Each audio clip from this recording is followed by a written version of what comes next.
Fenómenos climáticos extremos, olas de calor y la era de la ebullición, que ya lo anunciaba así la Organización de Naciones Unidas sobre todo lo que tiene que ver con la lucha contra el cambio climático. Y lo vamos a conversar y analizar a esta hora con el señor Javier Dávalos, él es coordinador del programa de clima de la Asociación Interamericana para la Defensa del Ambiente. Buenas noches, un placer saludarle. ¿Cómo está, señor Javier? Buenas noches, muy bien, muchas gracias por permitirme estar en este espacio y compartir con su audiencia. Gracias a usted por atendernos. Fíjese, señor Javier, si estimamos el impacto del cambio climático en términos sociales y económicos, ¿cómo puede verse esto a mediano o largo plazo? Bueno, ya el secretario general de la Organización de las Naciones Unidas lo ha manifestado, hemos entrado en la era de la ebullición climática, la crisis climática, el cambio climático que venimos afrontando desde hace varias décadas ya, ha entrado en un momento que requiere acción urgente y esto se va a evidenciar en asuntos muy básicos para la vida humana. Alimento, agua está en riesgo. Gracias al el aumento desmedido en la temperatura de nuestro planeta. El impacto actual del cambio climático es comparable con las variaciones que se han vivido en los últimos 2000 años. Bueno, es muy interesante el análisis que hace el panel intergubernamental sobre cambio climático, que es el grupo de científicos que está mirando el último conocimiento disponible y sistematizándolo. En los últimos años, a partir de la revolución industrial, los niveles de calentamiento se han disparado. Las cifras de calentamiento corresponden a unos niveles que no van de la mano con la línea que venía el planeta, digamos, manteniendo en niveles de calentamiento, y a partir de la revolución industrial hay un aumento desmedido en las cifras de aumentos de la temperatura, y eso se refleja en olas de calor como las que estamos viviendo ahora en este verano, donde se han registrado las temperaturas más altas desde que se tiene memoria en China, en España, en África, en los Estados Unidos, pero también en nuestra región, en América Latina. Bolivia y Paraguay han registrado récords de más de 45, 46 grados centígrados de temperatura, lo cual no se corresponde, digamos, con la línea histórica. Ahora bien, ya que menciona Latinoamérica, es resaltable que Latinoamérica es la región que acumula o suma los 6 países con mayor diversidad en el mundo. Sin embargo, es un continente que tiene que atender problemas sociales importantes como la pobreza o la desigualdad. ¿Cómo puede integrarse Latinoamérica a la lucha contra el cambio climático, sobre todo en términos económicos y financieros?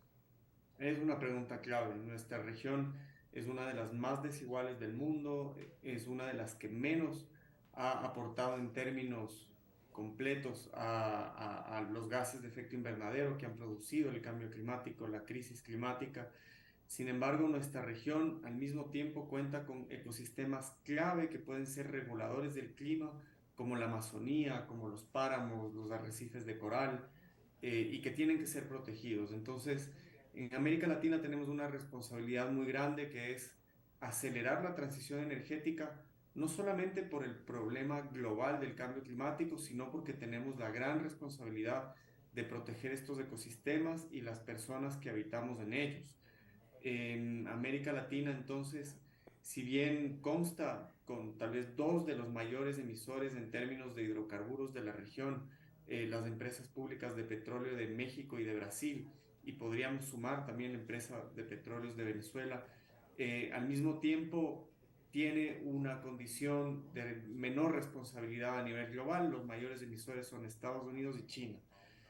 Se ha establecido el principio de responsabilidades comunes pero diferenciadas, y eso es lo que se tiene que aplicar. América Latina definitivamente tiene que hacer su parte también. Con respecto a este tema de que América Latina es la región que menos contamina y que menos produce gases de efecto invernadero, ¿de qué manera se puede estructurar un plan en el que las grandes potencias, los países industrializados y las economías más grandes puedan aportar a que Latinoamérica pueda comenzar este camino y acelerar el camino hacia la transición energética?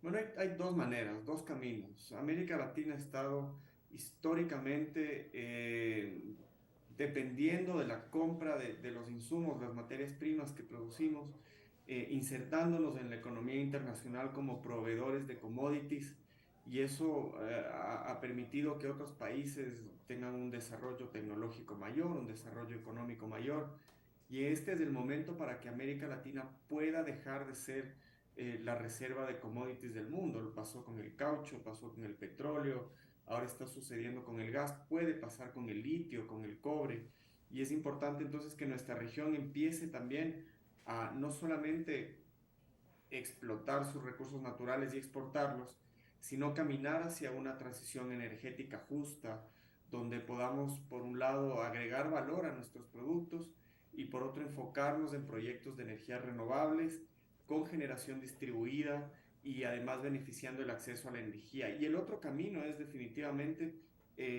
aquel en donde los países desarrollados tienen que asumir su responsabilidad histórica en relación a nuestra región y otras partes del sur global, y cumplir con los compromisos de financiamiento establecidos en el Acuerdo de París. Los países desarrollados tienen la obligación de financiar la transición energética de los países del sur, compartir conocimientos, a realizar intercambios de experiencias y de esa manera cumplir con sus responsabilidades por haber sido quienes más han emitido históricamente. Señor Javier, vamos a hacer una pausa en esta conversación y al regreso me gustaría que conversáramos sobre un tema fundamental que es el financiamiento de estas iniciativas para combatir el cambio climático. Estamos conversando, amigos, con el señor Javier Dávalos, él es coordinador del programa de clima de la Asociación Interamericana para la Defensa del Ambiente, en este programa especial dedicado al cambio climático. Hacemos pausa y ya regresamos.